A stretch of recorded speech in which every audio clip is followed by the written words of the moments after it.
Hello and welcome to Building the Premier Accounting Firm. I'm your host, Roger Connect, president of Universal Accounting Center, and this is a podcast dedicated to helping you have what I refer to as the premier accounting firm.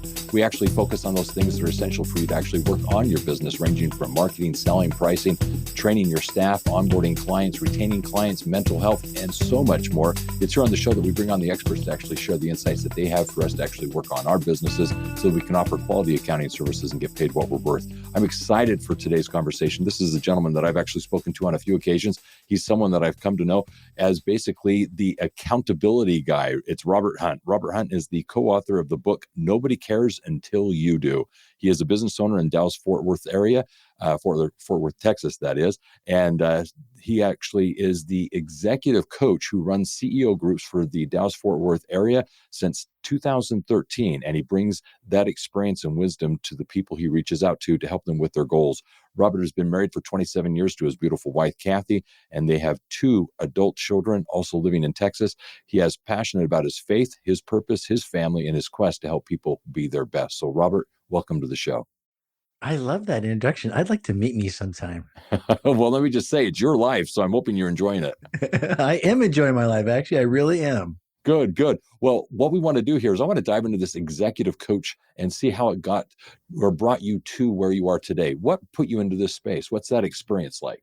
Yeah, I've been running the peer groups for quite a few years. When one of my group members said, I'd like you to do some executive coaching for me. And I said, I'm not a trained executive coach. I have no idea what that is.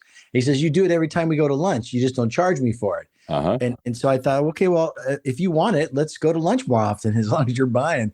And so we would go to lunch, but he would help me, say, well, are you going to write that down? Yeah, okay, I'll write that down. And then we get together for lunch. You say, well, what were the things we talked about last time? And he was teaching me how to be an executive coach just as we walked through the journey together. And what I found was powerful about it was that as an executive coach, I never tell anyone what to do. You're a successful business owner. You don't need me telling you what to do. But what you do need is to figure out, why aren't you doing what you know you should do? And my whole world is about accountability. That's why I wrote a book on accountability, because I allow people the opportunity to create accountability in their lives. And so when you have an executive coach, you're creating more accountability. You're doing one-on-one accountability. I don't hold them accountable because nobody can hold anyone accountable. But I've created an environment where they want to be accountable. And then they say, here's what I'm going to do. And I say, how are you going to do that? What's the first step? What's going to get in the way? When are you going to start? And I make notes. And then we get together a period later and I go, how's it going? What's been doing? And if they're not doing it, we work on that. So it's a really beautiful relationship that I feel like I'm really qualified to do because I ask really good questions. I'm a good listener and I love my clients. You just hit on the 2 things that I feel define a great coach, and it's accountability and questions. It's that first ability of asking the right questions that perhaps no one else is asking. But the accountability element, you're right. You can't make people do anything, but when they're accountable to someone, when they have to report back, myself included, I found that when I had an appointment with my coach and it was coming up on maybe in the next few days, there wasn't this procrastination of, I'll get around to it. It's like, no, I've got to get this done because I've got to actually speak up. Right. I said it was important. I said that it was something that needed to be done. And then I put it off.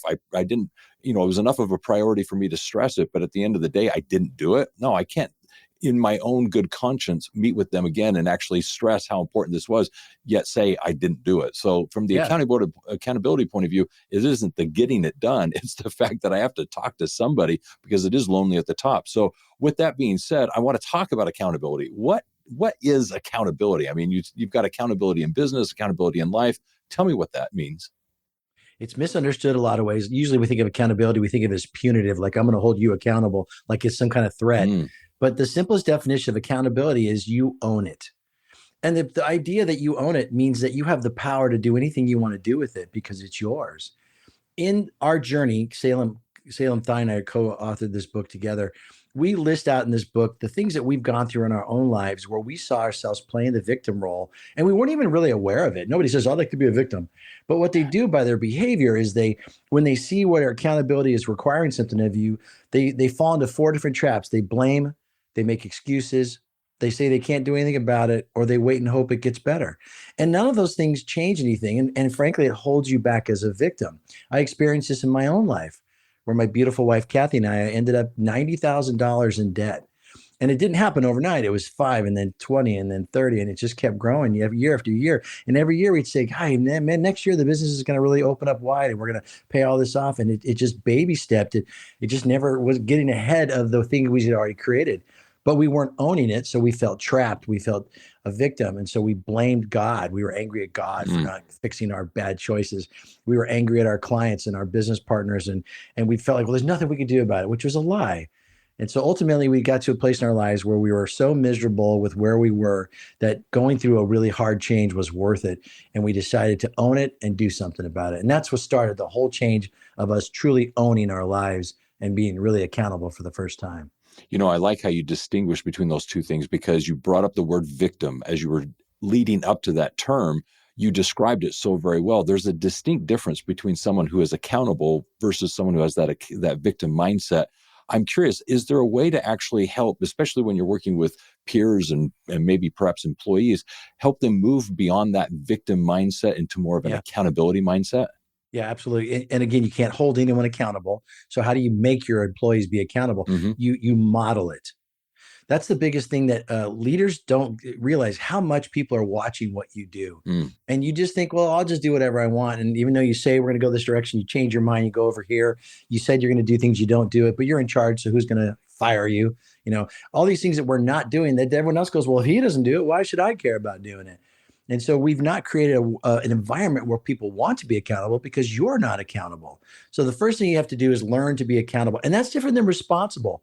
We talk about this in the book. Responsible is something goes wrong, you eat it, you fix it, you take responsibility for it, you respond. Okay. Accountable is to proactively create what you want. Listen, people get tired of their job, they lose interest. So since you know it's going to happen, you're accountable, you create something that keeps their interest. You train them so they constantly grow because the world's constantly changing.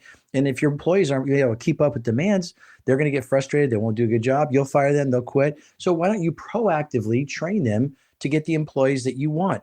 So we as owners, a lot of times we pat ourselves in the back for owning the problems and mistakes that happen. Why don't you proactively avoid the mistakes by creating systems and procedures and training people? Well, that takes time and money. It takes time and money to find a new employee when they quit. Why don't you take that time and money proactively and create the environment, the employees, the situation you want so that you truly own the process? I liked how you distinguished between accountability and responsibility, the response element to that, the proactive nature of the accountability. That was very empowering, because what it does is it says that we can be proactive and get ahead of these situations and be, more importantly, a planner. So I like that element. Now, as you're defining accountability, you all but did this, but I'm wondering, are there steps that you can actually follow that would allow someone to actually be more proactive? Yeah, absolutely.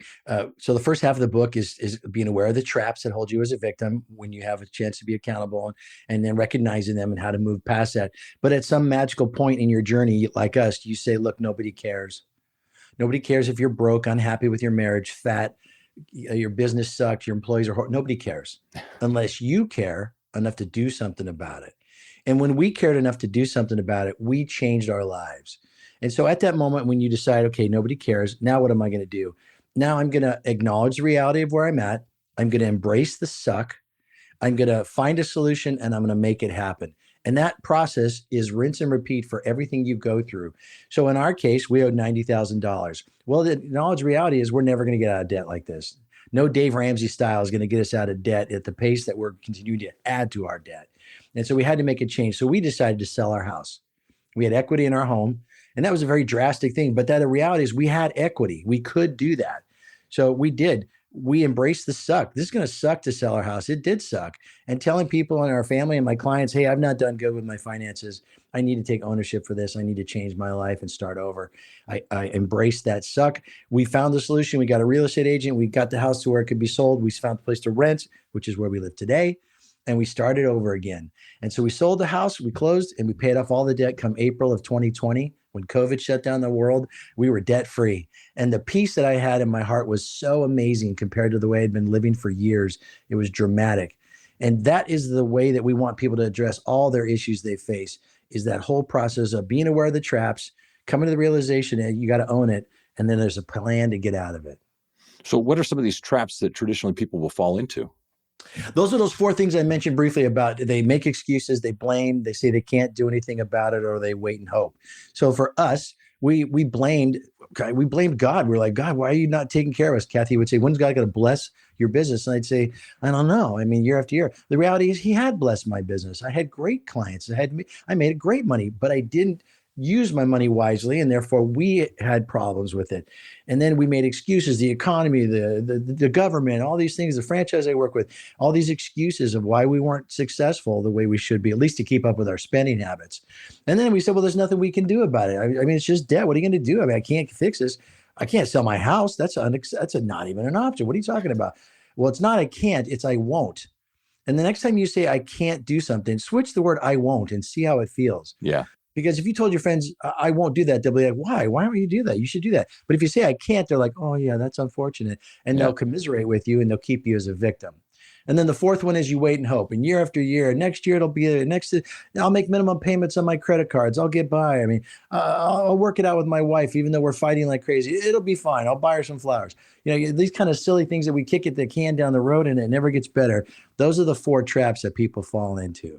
I'm glad you recap those, because one of the things that I find interesting is so often when we get into that I can't state or that victim state, we start blaming. And more importantly, what we start to realize is these things are out of my control. And you start to feel as if I can't do anything about it, when in reality, they are in your control. You can make a difference. And these things are things that you should be changing. And so all of a sudden, when you have that switch, you all of a sudden take control, you become accountable, and more importantly, start making the changes that are necessary to get you out of the situation you're in. One of the things that I think is very powerful is the fact that as an executive coach, you're helping these CEOs recognize that they have more control over things than just the business. So that's powerful. Learn the turnkey process for starting and building a successful accounting business. It's in this course so you'll actually experience 4 specific trainings. Part 1, your business plan, everything you need to know to get started. Part 2, how to price your services, the pros and cons of different methods and the best way to price your services that are both profitable and professional. Marketing and selling your services so that you can actually be top of mind, but more importantly, how to actually be seen as a trusted strategic advisor. And last of all, mapping it all out. 5 principles in running a profitable business so that you can be both competent and confident in the services you're providing. Learn now what it is you can be doing to start and build your own successful accounting, bookkeeping, or tax business. Go to the episode description and there get the information you need to take advantage of this today.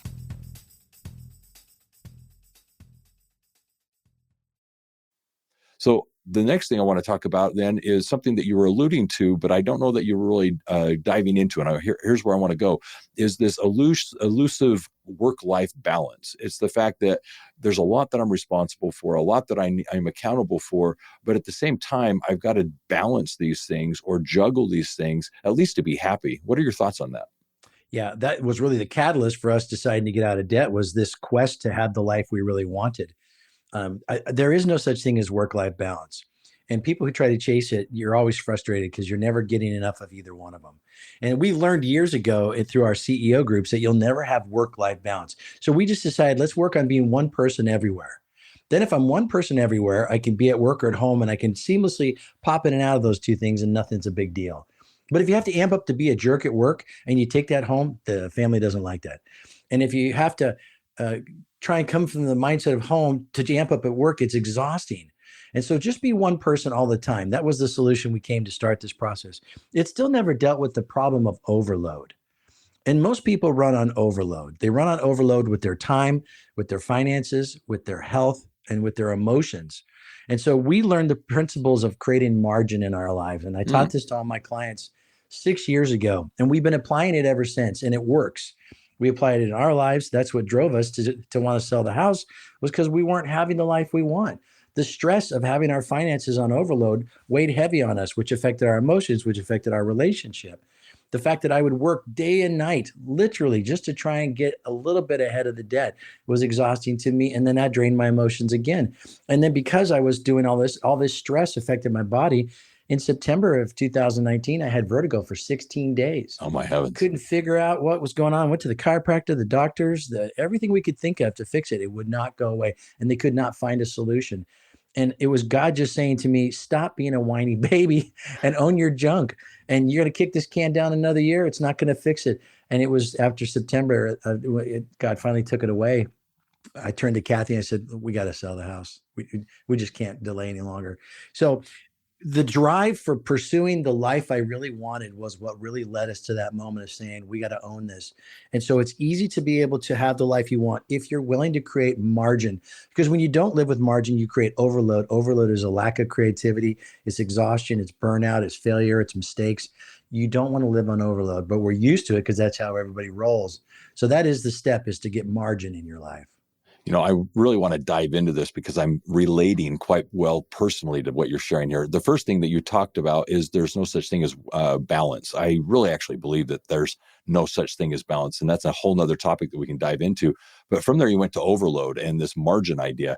I am notorious for being overloaded. I overbook my schedule. I put a lot into it. It's just one of those things that I just naturally do. I like being busy. I like having a lot of things on my plate. I like actually having my hands in a lot of things.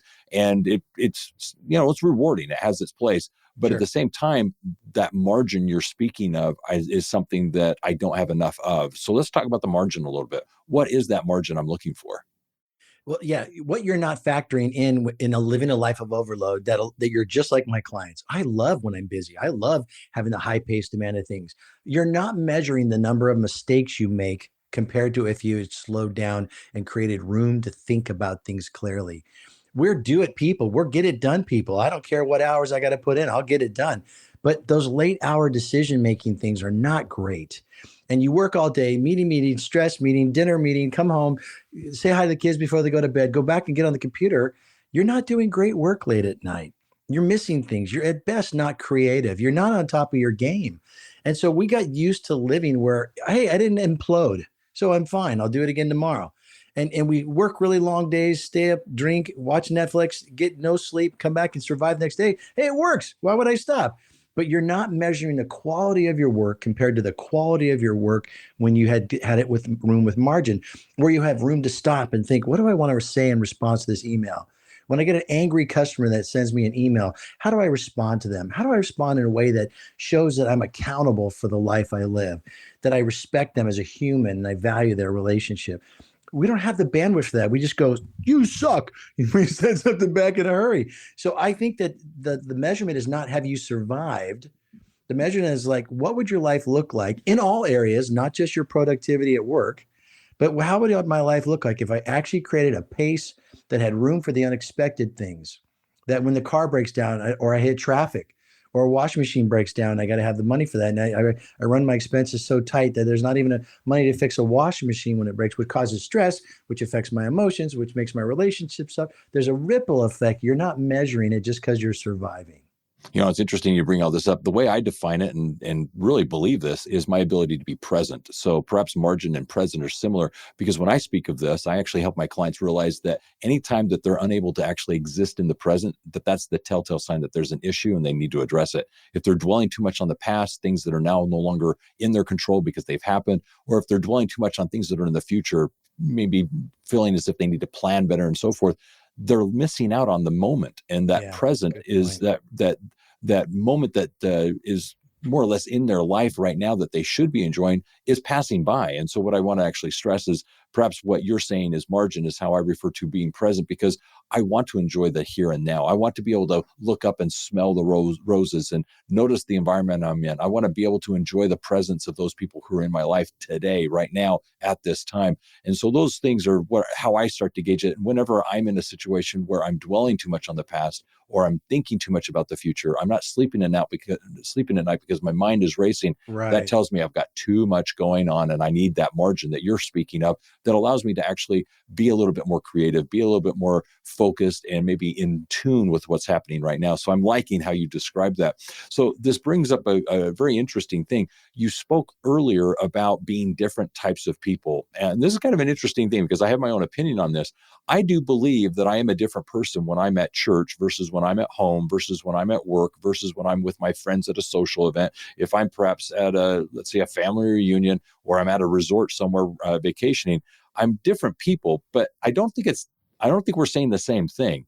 I don't think I'm a different person in the sense that I'm different in the sense that people wouldn't recognize me. It's just when I'm at work, I have to make decisions. I'm the one in charge. The buck stops with me. When I go home, I can relax. The buck doesn't stop with me. My wife runs the show. She decides what's happening there, and I respect that fact. But also when I go to church, I'm in a very different situation. I'm not the one leading the congregation. I'm not the one that's in control. I don't need all the attention. I don't need to draw attention to myself. And so I'm there more in more of a, let's say, a worship situation. So all these situations are situational. So I do believe I am a different person. But to your point, I don't think my character changes. I don't think my personality changes. What would you say to that? Well, I think you're doing something different, but you should always be the same person everywhere you go. Mm-hmm. It- who I am is I'm caring and focused and driven and fun. Those traits, those things, that the nature of it, I'm a child of God. I'm redeemed. I'm a loving father. All the pieces of me that I am still are what I bring to work. Are what I bring to when I hang out and have beers with the guys at the bowling alley. It's the same guy at church, the same guy in my neighborhood. I'm still me, but I'm doing something different. I think the way that you run around living your life should be the same, although you're doing something different while you're doing it. You still do it with who you are. So I just think the problem is too many people try to amp up to be something they're not, and this Mm, causes a stress point inside of them. There's this incongruity, and their yeah. spirit is under duress. So when I'm at work, I've learned unless I can yell at my employees, they'll goof off and they won't get work done. So I become this total tyrant because that's what I've learned to have to do to get things done. In reality, you have to learn a different way to get your team to behave. You have to hire and train them. You have to communicate well. You have to listen to them. You have to find out, why are they not working? Do we not have systems and procedures that allow them to do it? Have you not given them clear and compelling communication as to why they're doing it? You have to own all this stuff. But too many people just revert to, I'll just be an ass. And that's not who you really want to be. It causes a stress for you all day long. And the reputation you build and the things you have to clean up afterwards, it's just incongruent. So I've found really truly being one person, but doing different things at different places, still as that one person. It really is the way it's consistent. I'm really good at being me. I'm just going to take me to church and me to my neighborhood and me to the bowling alley.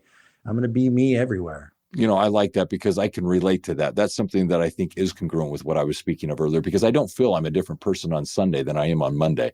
And so I do believe that if you were to run into me in a work environment, whether I'm at work or if, let's say, I'm at a social setting or with family, I don't think I'm a different person. So I don't think somebody would be like, well, that's not the person I interact with. That's not the individual I know. No, I'm the same person. And so to your point, I think I do have that balance or that congruity, so that or continuity. So one of the things that I'd like to then bring up is faith, because I know faith is a big part of who you are. And you talk about carrying your faith on your shoulders so that you can really be that same person everywhere you go.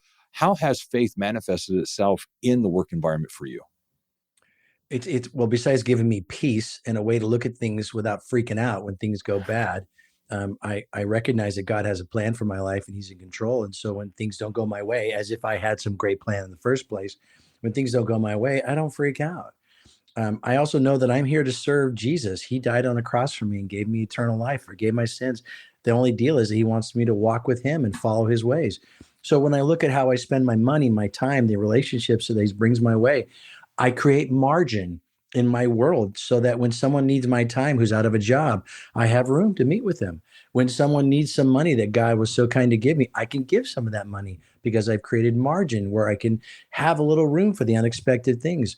When someone needs help moving and I have to go help them move their furniture because they're moving, I have a body that can handle moving furniture. So I've created health.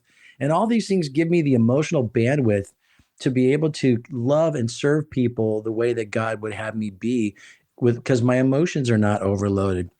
And doesn't God deserve the right to interrupt your day, your money, your health, your finances? And God would say, donate to that. I'd like to use some of the money I gave you for that. Give that guy some of your time and listen to his problems about his marriage so you can care for him and love him the way I love you. These are the reasons you create margin. So God has the right and the freedom to interrupt your life with your time, money, health, and emotions. And that is a way I can live out my faith every day. I don't go to work with my clients and pass out tracks. I'm just I'm being a representative of Christ by the way I listen and care for them and be honest. And all the biblical values that we follow and understand, those are great things to bring to work. You turning off your faith to go to work would be a foolishness, because all the great things that come out of the Bible, we should bring to work and be that way. So I think living out my faith has made me a better human, has allowed me to care for the world around me better. And it's more fun. Amen to that, because one of the things that I think you're speaking of is being a good disciple. It's when people look at you, they see those characters, those principles that Christ was trying to have us each emulate. And so those things are just naturally then who we are, and people are then gravitated to who we are because of the spirit we have about ourselves. And one of the things that I'd like to just kind of point out is I do believe that the miracles among us can be done by the angels among us, which is God working through each of us to help one another. So that's one of the things that I think is powerful, as you were explaining, that those opportunities present themselves. And if you're in tune with the spirit, you'll have those inclinations as to when to best serve and help those around you. So very well said. Now, as it relates to your CEO strategies, those things that you do, what are those top 5 traits that you've spoken of that actually you find in good, successful CEOs? I know there's 5. What are those? Yeah, I always want to make sure I represent these well, because I think I'm not standardizing how a person behaves, but there are 5 key things that people I've seen who are successful CEOs always do. They're always learning. The world is constantly changing. If you are not learning, you are falling scarily behind. It's probably not the word, dangerously behind. Dangerously, there you go. The second one is you make decisions. They don't always make the right decision or a perfect decision, but they make decisions. And sometimes it's hard to make a decision. You can get overwhelmed with emotions, but you got to make a decision. People are counting you. The third thing you do is they own it. When they make a decision, it's a bad one, they own it. And hopefully they're being proactive in nature to create what they're looking for and own the process to create the result they want. But nothing's perfect. Sometimes things don't go the way you plan, but you own that. That's what responsible CEOs do. The fourth thing is that they're pouring into other people. I don't believe you can be a CEO if you're the most busiest employee, the most valuable employee in the company. I don't think you're leading well. I think you need to pour into your team, develop them, grow them, and empower them. And then the fifth thing is that they drive the results, but they don't do the results. If you really want to have a team that is empowered, that can grow, and someday let you step aside and either replace yourself with someone else or sell the business, you have to empower them. But you have to drive the results, not do the results, not get the results, but drive that by setting goals and training and creating processes and moments where you're pushing us forward to get the work done. Those are the things that I think great CEOs do consistently. As you're describing that, I can definitely relate, because some of the things that you were sharing are the ones that I would also characterize. When you're speaking of learners, I find that good CEOs are curious. They're always wondering. And that's where I think a lot of the entrepreneurial things present themselves, is because they're always wondering, is there a different, better way to do something? And so that curiosity more or less complements that learning that you were describing. And then that decisiveness that you were talking about, they're making decisions, is so key. They are decisive. They actually make a decision and hold to it. And oftentimes it may not be their best decision, but they've made a decision and they're going to hold to it only because of the fact that they're going to see things through. And I think that's powerful to them, because a lot of times people will quit and give up, and they'll actually delay things because of hesitation. They're decisive. They're moving forward. And then that last thing that you were talking about, I do believe that good leaders actually inspire others to do things. They don't need the glory themselves. They're wanting other people to get things done. They're willing to delegate. And that's one of the things that I think makes for a great leader, because they're able to inspire and give direction and work towards something with others. And more importantly, serve them to achieve those goals that they're needing to accomplish. So very well said with all that. So as you've been doing the CEO type coaching, what typically holds an individual back from embracing the things that you're talking about? Where do you find people who are, at least they're open to this, but they fail to implement this? What holds them back sometimes? Fear. We use the word comfort zone, but comfort zone is another word for fear. It's funny, if you told someone, well, that's outside my comfort zone, they go, oh yeah, I get it. But if you say, well, I'm afraid to do that, they go, why are you afraid? Because nobody wants to use that word. But the reality is it's awkward to invite people into your journey and to say, I want to be the best leader I can be, and I'm going to volunteer what I'm doing before I do it and tell everyone, this is my plan. What do you guys think? And let people pick holes in it before you roll it out to the team. because it's one thing to come back and say, man, I screwed up, I need help, and we can all share what we've learned that can hopefully be valuable to help you where you're at. But it's way smarter to go, this is what I'm thinking about doing. What have I missed? And we get so comfortable because we thought about it for a long time. Most leaders I know really think things through before they act on it. And so they've worked out, they've thought of all the details, they're emotionally ready. Actually, they're invested in it by now because they've been thinking about it for so long. This is good. This is good. We're going to do this. So go. And then they start running and they forget stuff that is right in front of them, but they just didn't see it. So having other people who will call out, challenge, ask questions. We never tell each other what to do, but we ask, what is this going to cost? And I thought you were going to slow down and take more time to be with your kids. How is this going to match with that? And let them have a chance to see all the sides before they commit.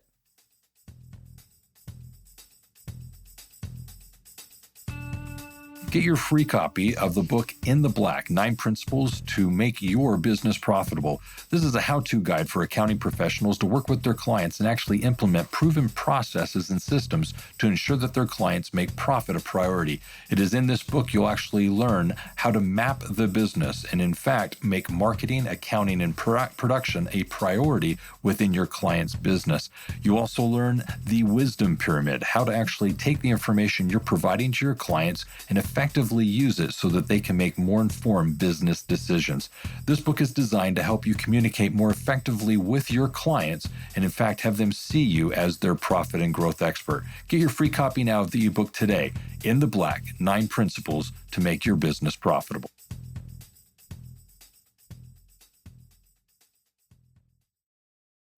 Now, earlier we were talking about accounting and how important you feel that is and how they need to have a voice as it relates to the CEOs. So I'm curious, as part of your coaching, how often are you involved with the accounting, and what advice would you have for my listeners who are those accounting professionals working with the CEOs and servicing them, if you will, as to helping them run successful businesses? What are your thoughts and what are your words of wisdom, if I may? Yeah, I would love to encourage the people who are in the role of guiding someone through their finances, whether it's the CPA or whether it's the accounting or a bookkeeper, whatever your role is, that someone is counting on you to guide them in this area. If you're not being truly accountable to the reason why you were chosen, not just, well, he's only paying me to do this, or they're not paying me for that. You're in the role as a trusted advisor, which is a often overused term, but you're a trusted advisor. And so if you're not advising and you're just doing work, I think you're not doing the role that you've been chosen to do effectively. You need to be, no, I can't say you need to be. I would encourage you to choose to be accountable, which might mean you need to say things like, look, you're spending way too much money on this. This is not the kind of profit margin a company should have. These expenses are not what are aligning with the kind of growth that you said you want to have. Because if you're not saying the hard things and you're worried about losing a customer over it, you're going to watch them tank. You know, cash is king. And if you're seeing someone spend stuff on things, they don't need to spend it because they're in a good mood and they want to do this, there's no justification, and you don't call them out, that's on you. Now, you don't have to take accountability for it because well, it's not my company, that's his decision. But you're in a place as a trusted advisor. Some of the best relationships I've had come from those people that are trusted by the CEO and the business owner, the lawyer and the CPA, the accountant. Those roles, it's very vulnerable. Money doesn't lie. When you see their numbers, the rest of the world doesn't see that. They say, we're doing $14 million a year with only 1% profit. You know, they don't see that part. They just see the $14 million a year. You need to be someone who speaks up and speaks truth. Otherwise, you're really not being accountable to the opportunity that God gave you. That person is counting on you to say truth in their lives, even if it's a little bit of a challenging conversation. Beautifully said. I love it. It's very much akin to what I stress oftentimes, that as accounting professionals, there are certain roles that we need to be filling for our clients. And it's going beyond the bookkeeping, the accounting, going beyond the tax planning, the preparation. It's getting more into that CFO advisory space that I believe you're speaking to, which is we have a voice, we have a perspective of the business. We're seeing things that they may not notice as they're running their companies day to day. And we need to actually have the courage to speak up and share things that we're noticing that are trends and evolutions that are occurring in the business that they may not be necessarily aware of, although they're experiencing. So what we need to do is have the courage, like you just mentioned, to speak up. So very well said. I appreciate that. I want to go to your wife and your family now. Clearly, this has been a journey that you've been on for some time, and in running your business, there were those financial difficulties. Looking back, how do you feel your wife has been instrumental into the success that you had, the support that you were receiving, and so forth? What did that enable you to do? Oh my gosh, my wife is my best friend. She's the kindest, most beautiful person I've ever known. And when I told her I can't live like this anymore in 2019, at the beginning of the year, we always did our plans for the year and we whiteboarded what do we want our lives to look like. And we put all these things on the board and they said, okay, we only choose one. What's that going to be? And together we said, listen, we want to make Jesus proud of us because he died for us and he loves us. He's got a plan for us. So how would it look like to live the life that he would be? Good job, good life. And we recognized we weren't living that way. The stress was just ripping us apart. And so I said, if we can't fix this, if God doesn't drop a big bag of money in the backyard this year, then we're going to sell the house. And she said, okay. Now, I don't know any other dude's wife who would be like, okay, well, that's my wife. She believes in me. I don't abuse that. I've honored her in our journey so that she doesn't have to have doubts in me. Not that I've been perfect in my decision making, but my wife has always supported the decisions I make as her husband. I check with her, I ask her, we work together. But at the end of the day, I'm accountable. I'm creating the outcome that we agreed we wanted. And sometimes those are hard decisions. This is a tiny house. We had a giant house before with a movie theater upstairs and all this cool stuff. And we sold it all. None of it would fit in this rental. And we came in here with folding chairs and folding tables and beds and dressers. And that was it. And during COVID, you couldn't even buy furniture. So we made a few bucks after the deal was done and we paid off all the bills. We couldn't get any furniture. So for a month, we sat in folding chairs. And, it was okay. But she never complained once. And she was creative and found solutions and prayed for me and supported this.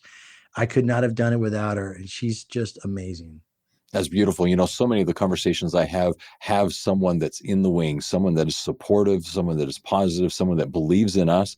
And I think that part of the story is sometimes overlooked, that a lot of the successes we have are because of the support we receive. And there's always that adage of behind every great man, there's a great woman kind of a thing. But I think one of the things that's so powerful here is sacrifices are being made. People have to do things that are difficult. And it's nice to know that you've got someone that has your back, that believes in you. And that's really comforting, especially when you go home to that. So I really appreciate it. The other thing I wanted to ask was about your children. Here they are watching you go on this journey of being an entrepreneur, serving the CEOs, if you will, as an executive coach. What do you hope that they've learned, or what do you believe they've learned as they've mirrored and or looked at what it is you're doing in your business? I don't know. They're at the age now where they just don't talk to me a bunch about the things that they're going through. They want their independence and they're great kids. They're honest and kind.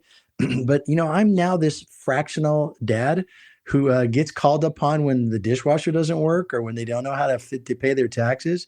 But otherwise, they've put a big stiff arm on my involvement in their day-to-day activities. And I've not pushed on it because I want them to have their independence. But I have shared my journey with them every step of the way. When we moved from California in 2010 to move to Texas to start over, we all decided as a family that we were going to do this. And I told the kids, this is why we're going. California's broken. We got to get out of California. And Texas is the land of opportunity. And here's why we're going. And I invited them to give me input. And we did it together as a family. And then over the years, when I've lost a job, they knew, hey, I lost a job. I want you to pray for me as we do this. But I've taught them by modeling how a man goes to God and trusts him through those journeys. And so I know that they have good principles and I know that they've seen this. I don't know what they'll be like when they face really hard times. My daughter's super responsible and mature. My son's 22. He's a bit of a squirrel. And so, because he's a boy too. And so he's doubled down on all that, but he's got a great heart. And I think his great heart will protect him through the journey, but he'll probably bump his head on the road quite a bit as he gets out there. And I'm always going to be there as their dad to support him when they want to invite me into it. But otherwise, I'm giving them a wide berth right now to let them make decisions. Very interesting. Well, hopefully they'll actually take the lessons that you've learned over the years and apply them so that they don't have to learn those same lessons themselves. So I hope so. Yeah, that'll be something powerful. All right. So the last question I have for you is, if you were to speak to your younger self as you were going out and taking these risks, starting your business, becoming an entrepreneur, serving the CEO community, I'm curious, what advice would you have to your younger self? What would you say? Don't be lazy. I think as I look back at my life, I was a very lazy kid and I never really outgrew it. I learned to amp up and get things done so I wouldn't lose a job or fail miserably in some area. But I only did it because I had to. There was Mm-hmm. no internal drive. And I've always done the very least I had to do to get by. And that reflected in the quality of the work I did early in my career and the struggles I had working through relationships. I think if I had understood the principles of accountability as a young man, I would have proactively done the things to build the marriage I wanted, to build the finances I wanted to go to a job and not sit around and go, well, what do you want me to do? But to go and think about what does this company need? And how do I become that person? And how do I drive because of my own initiative? I just didn't have it till way later in life when I had to grow up, when I was forced to step up and lead in those areas. But I think I missed a lot of opportunities maybe till I was 30. Hmm. You know, there's a lot of years that were just kind of there. So I think not being lazy, and even today, you know, I encourage my clients, don't be lazy. I know that word's so offensive, but I use it on purpose. If you know you're supposed to be doing something and you're not doing it, you're lazy. And if you know you shouldn't be doing something and you do it anyway, you're lazy. And call it whatever you want. But if you call it lazy, that's offensive. And maybe you'll have the motivation to stop doing it.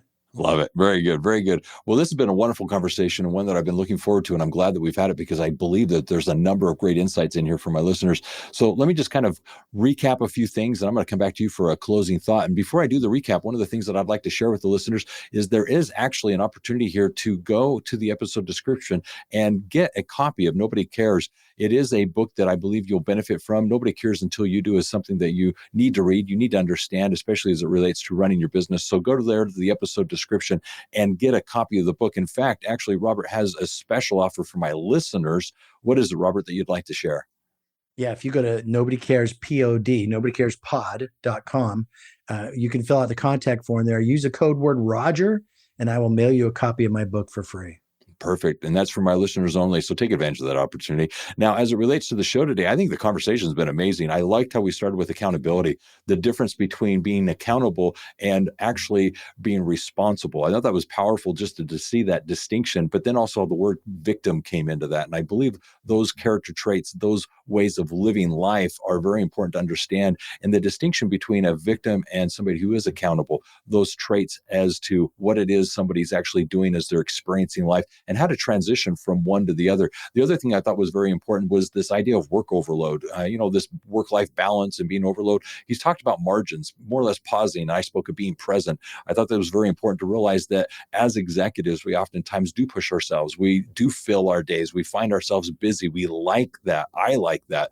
And one of the things that we need to do is more or less pause, find that time to actually reflect, be more creative, and at the same time, create those spaces that allow us to be a little bit more in the moment, if you will. And those margins, I thought was a good part of the conversation. Another thing to also address were he shared various traits of CEOs, and those traits I thought were valuable. Those things that we can be more conscious of being curious and listening and learning, being someone that is actually willing to be a decision maker, decisive, being willing to delegate. All of those things that he shared there earlier were ones to perhaps go back, re-listen to, and see how you can implement those in your life. So I'm hoping you took good notes there. If you did, if you didn't, go back and rewind and re-listen. Now, as it relates to the conversation, we also then dove into family. And I really liked how with some of the hard decisions that need to be made, he recognized that he had the support of his wife, Kathy. He was able to realize that when things were needing to be done, he had the support he needed to make those difficult decisions and not regret them, not be chastised for them, but actually move forward. I also appreciate the fact that he brought faith into this, having a conversation where we're able to recognize that faith is a part of who we are. And more importantly, we can be true to ourselves on a day-to-day basis and not be chameleons based on the situation. Very important conversation simply because of the fact that we too often do find ourselves affected or impacted by the environments we're in. And if we're true to our characteristics, especially when we're God-fearing, it enables us to actually be disciples, be someone that other people can look towards and look for inspiration. And I think that's very powerful. So I appreciated that part of the conversation as well, Robert. So with all that said, what would you like to leave as a final thought? Wow. This year is the year of intentional living. I'm working with all my clients to step back and say, if you're to create your life, what would it look like? Where is it now? And what do we need to do to get there? That includes work, but it is not just about work. And so be intentional about the life you want to live. It's your life. Own it. That's what accountability is. I mean, at some point, you're going to be accountable for the life you live, whether you like it or not. The Bible tells us every single person will stand before God at some point, and that's the only person in this world you will ever be accountable to is God. Everyone else you can kind of lie and weasel around, but there's no escaping our future. So own the life you really want, pursue the life you really want, be intentional because it's your life and it should be one that is lived out intentionally. Very good. I like that. The intentionality of it all and realizing that you will be accountable. Very good. So here's what I'm going to do to wrap this up. First of all, if you haven't subscribed, definitely subscribe to the podcast. We would like to have you as a constant listener, someone that comes back and joins us each and every week as we dive into these various principles to, in fact, have the premier accounting firm in your area. In addition to that, there are a number of things that you need to be aware of, such as with Universal Accounting. We are the sponsors of this podcast. There are various things that you need to be aware of as it relates to support programs and basically coaching. So if you'd like more information as to things that we've discussed on the show, things that you can be doing in your business, check out universalaccountingschool.com or give us a phone call, 801-265-3777. In addition to that, I'd like to point out that the podcast actually has playlists, things that we've gathered over the years where we've put together basically themes or highlights that you can go dive into. You can go to universalaccounting.com and in the navigation, find there the podcast section where we have highlights that you can go binge listen to. These are playlists that are actually focused on topical things that I'm sure you're dealing with today, ranging from marketing, selling, pricing, tech stacks, training staff, mental health. Go dive into those things that are relevant to you right now and actually hear what the experts are saying as to what it is you can do to address those things today. In addition to this, I want to invite you to GrowCon. GrowCon is an annual conference. It's where we get together with our peers, basically those individuals like us who are owners of bookkeeping, accounting, and tax businesses, and listen to the experts, hear what they have to say from the stage as to what we can be doing to have the best year ever in our firm. And in addition, as we have these conversations with our peers, we build relationships, new friendships, and also find opportunities to actually collaborate, help our clients with various things where we can commingle our services and better service the needs of our clients. In addition to that, you also get my staff, myself, all of us who are committed to helping you be in business for yourself, but not by yourself with Universal. So take advantage of this opportunity. Go to the episode to the navigation at universalaccounting.com and find their GrowCon and get your ticket today to join us for the conference. It's each and every year. You do not want to miss it, and I look forward to seeing you there. Lastly, as it relates to this, if you're interested in more information, more free resources, things to assist you, go to universalaccounting.com and check out the free resource section. There's a variety of ebooks, resources, tools, white papers, just a number of things that you can take advantage of today as it revolves around running your business. So with all that being said, always remember this: if it's about accounting, it is universal. Take care, have a great day, and be safe out there.